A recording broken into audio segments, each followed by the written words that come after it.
I want to talk to you tonight about holy sexuality. Perhaps the most predominant issue in our culture today is the issue of sexuality, transgenderism, gay marriage, and other issues around that. At the Denison Forum, what we're seeking to do is to equip believers like you, to encourage and equip you to use your influence in a way that will help not only honor God, but bring about the maximum amount of human flourishing. I remember the day just like it was yesterday. One of the core families of my church called and said, "Hey, we'd like to sit down and talk with you for a few minutes." Got them in my office. These folks have been with me for more than a decade, probably close to 2 decades. And they said, "We need to talk with you. Our teenager is telling us that he is uncomfortable being a male. And we don't know what to do about that." They grieved, they cried, and less than a month later, I had a family member who lives in another city call and say the same thing about his middle school child. I never thought that the issue of confused sexuality, especially in the category of gender dysphoria, which I had to go and look up, would ever get that close to my ministry and to my life. We have a resource on our table called "What Does the Bible Say About Transgenderism?" written by one of our young scholars, Mark Legg. This is a deep dive for you to talk about that aspect of what this sexuality confusion in our culture is all about. We want to help you understand that hopefully a little bit more through this brief talk and through these resources so that you are equipped to help people understand that God has a better plan for them. Less than 5 years or so ago, the issue of gender dysphoria would have been simply considered a mental, emotional, and somewhat spiritual disorder that folks needed to be helped through. It's gone crazy beyond that to where now there's a distinction between the way people define biological sex and the way they talk about gender. Biological sex is what you are born with, but gender is the way you choose to live. Only in recent times has that division and distinction been made. But let me remind you of what the Bible teaches us about this beautiful thing called human sexuality. God says in the earliest pages, in the blueprint of humanity, that sex and sexuality is something He created for our good. Genesis chapter 1 and Genesis chapter 2. That He made us male and female, and that to be biologically either one of those is an incredible gift from God and is something that we should not try to reject.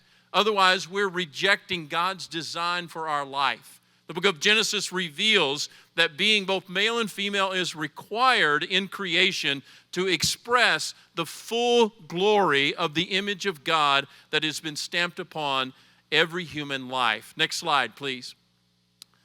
Now, this is a big deal.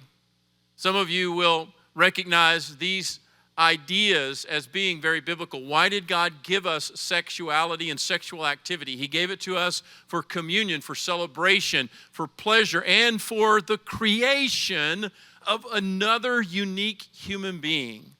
We believe, and the Bible teaches, that the way for human beings to flourish is for sexual activity to be expressed between one man and one woman under the seal and the shield of marriage. And anytime we abandon that biblical foundation, we can expect that people are going to struggle. They're going to have confusion and they're going to have consequences in their life that bring about all kinds of destruction and damage, especially when they reject that fundamental of being gifted by God to be either male or female. Next slide, if you would. So, we understand that transgenderism, as well as expressions of homosexuality, are a part of the catastrophe of sin that marks all of us. Even if we've never had confusion about our gender, even if we've never been tempted in a homosexual direction of any kind, we are still broken in our sexuality. You see this quote from Billy Graham: "If God doesn't judge America, mostly in reference to its sexual expressions, He will have to apologize to Sodom and Gomorrah."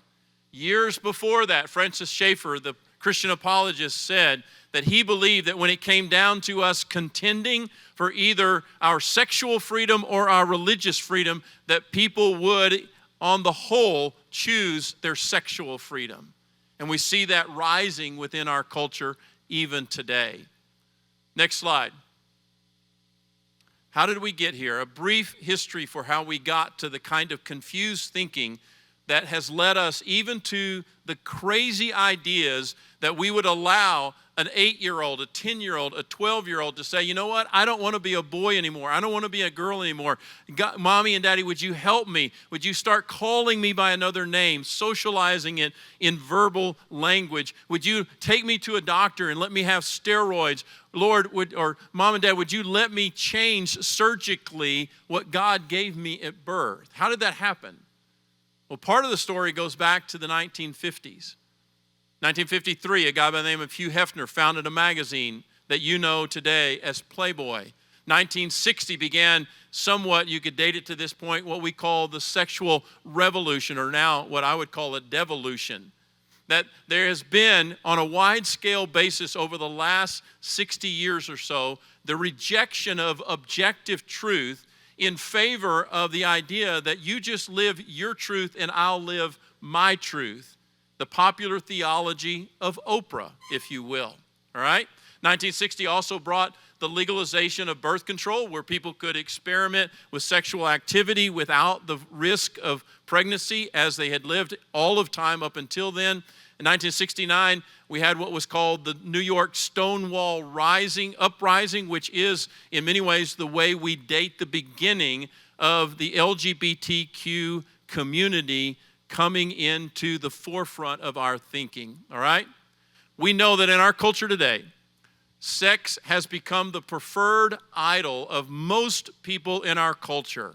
Not all of them activistic, but all of them preferring their own truth when it comes to their sexuality, and it has become the general characteristic of our society, which, by the way, simply makes us very much like the community of Corinth 2,000 years ago. Next slide. So what's the agenda, the ideology, the plan for the LGBTQ community? They want to glamorize sexual freedom as the pathway to fulfillment. They want to popularize it, this idea that we all heard when we were teenagers. Everybody's doing it, therefore it must be justified and good. There's an arm of the LGBT community called GLAAD.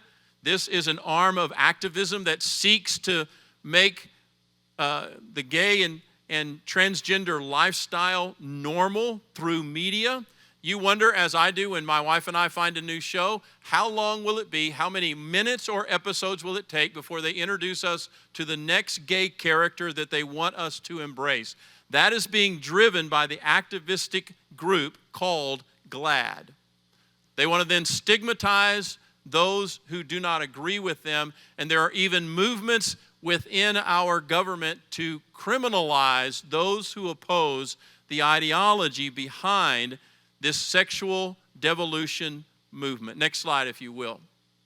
So, we know that sin has warped, twisted every part of us, including our sexuality.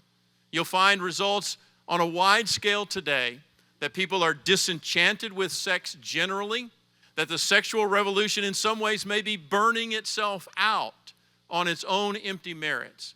We're seeing that in Gen Z, those that are in our churches today between the ages of 10 and 25. As one of them said, a young man about 24 years of age, when he was asked about his sexual interest and activity, he said, you know what? I have seen so much porn already in my life, I don't see anything interesting about sex whatsoever. Disenchantment.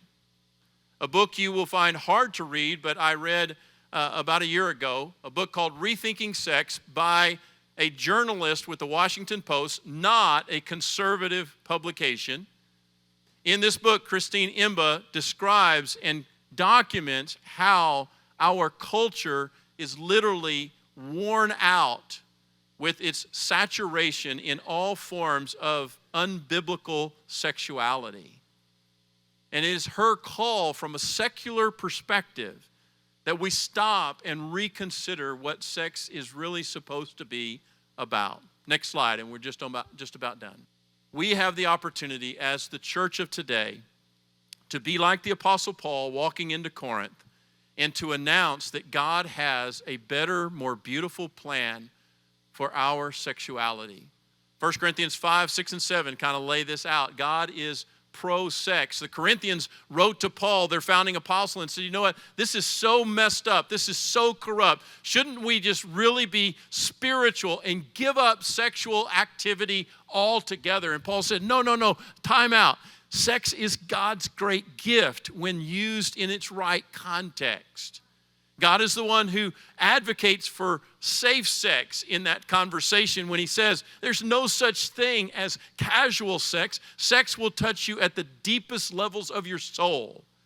And he even goes so far as to say, you know what? God will even advocate and show us how to live a life without sex as single celibate people in every legitimate way. And Jesus and Paul were two prime examples. There's an opportunity for us in this. Next slide. What we need is compassion. We need to remember that anytime we get involved in idolatry, it always takes us to a place we didn't want to go to. It keeps us longer than we wanted to stay. It costs us more than we ever wanted to pay.